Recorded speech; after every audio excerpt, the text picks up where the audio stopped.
6 बात करता है दो चीज़ों की, पेस ऑफ प्ले यानी प्रॉम्प्ट पेस ऑफ प्ले और unreasonable delay. Prompt pace of play क्या चीज़ है? प्रॉम्प्ट पेस ऑफ प्ले है कि जब एक फ़्लाइट आपकी चल रही है आगे, तो उसके पीछे जो फ़्लाइट है वो कहते हैं कि जी उसको सेफ्टी डिस्टेंस रख कर उसकी दुम के ऊपर उसकी पोजीशन यानी उसकी रेयर के ऊपर इन पोजीशन रहे, रेडी टू प्ले। लफ्ज़ है ready to play pace of play policy में। रेडी टू प्ले का मतलब ये है कि उसने ऑलरेडी ये डिसाइड कर लिया कि कौन सा क्लब यूज़ करना है और बॉल उसके हाथ में है, और अगली फ़्लाइट जो है वो उसकी रेंज से यानी सेफ्टी उसने रखनी है एक शॉट की, कि अगर वो मिड में खड़ी है और ये टी पे खड़ा है तो ये इंतज़ार करे जब तक वो मिड रेंज को छोड़ नहीं देता। जब वो फ़्लाइट मिड रेंज को छोड़ दे तो ये फ़्लाइट जो है वो टी ऑफ कर ले या उसके पीछे शॉट लगा ले। This is prompt pace of play, कि उसके दरमियान में अगली लीडिंग और रेयर जो दूसरी ग्रुप है उसका उसके दरमियान में फासला ना बढ़े, न टाइम का न ज़मीनी फासला। अगर आपसे लीडिंग फ़्लाइट ने 12 बजे गेम शुरू की है और 4:30 बजे उसको ख़त्म करनी है तो आपको 4:40 पे गेम ख़त्म करनी है, अगर आपका गैप 10 मिनट का था। अगर आप लेट ख़त्म करते हैं तो डिपेंड करता है उस वक्त उस टूर्नामेंट कमेटी ने पेस ऑफ प्ले की पॉलिसी क्या रखी है कि वो आपको स्ट्रोक लगाएगा कि नहीं लगाएगा। पेस ऑफ प्ले में आपका बिल्कुल अगली फ़्लाइट के पीछे सिर्फ सेफ्टी डिस्टेंस रख के खेलना ज़रूरी है।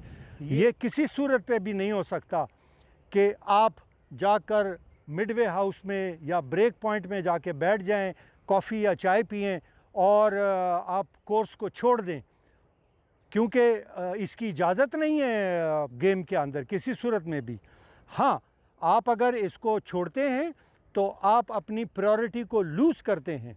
टूर्नामेंट में तो ये किसी सूरत में भी अलाउड नहीं है, क्योंकि जिस ग्रुप में आप खेल रहे हैं और जिस नंबर पे आप खेल रहे हैं आपको उसी नंबर पे रहना है और उसी ग्रुप में रहना है जब तक कि रेफरी किसी वजह से आपको थ्रू नहीं दिलवा देता या आपकी फ़्लाइट की किसी भी वजह, कोई मेडिकल रीज़न की वजह से रोक कर पिछली फ़्लाइट को थ्रू नहीं दे देता। मेरे पास एक क्वेरी आई कि हम इसी तरह गेम खेल रहे थे, हमसे जो लीडिंग फ़्लाइट थी वो जाकर मिडवे हट में या ब्रेक पॉइंट पे जाके बैठ गए। हम जब गए तो टी खाली थी, हमने टी से टी ऑफ किया तो वो वापस आए और उनके साथ उन्होंने आर्गूमेंट की कि हमारी प्रायोरिटी थी, आप कैसे जा सकते हैं।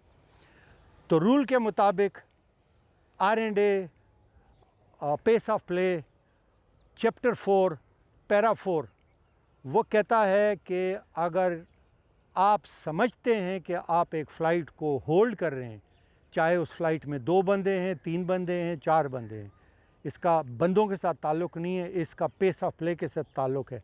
अगर आप उनको होल्ड कर रहे हैं तो आप इनिशिएटिव लें, आप उनको इनवाइट करें कि आप लोग थ्रू ले लें, आप चले जाएं, हम लोग आहिस्ता खेलते हैं।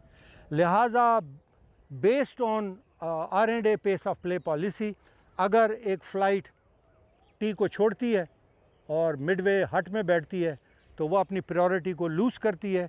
वो रूल के मुताबिक क्लेम नहीं कर सकती कि उसका टर्न था खेलने का, क्योंकि वो मौजूद नहीं है, उसने prompt pace of play rule के मुताबिक ऑक्युपाई नहीं किया टेल को लीडिंग फ़्लाइट की, लिहाजा वो अपनी प्रायोरिटी लूज़ कर जाता है और ये फ़्लाइट कोई इजाज़त है कि वो खेल ले।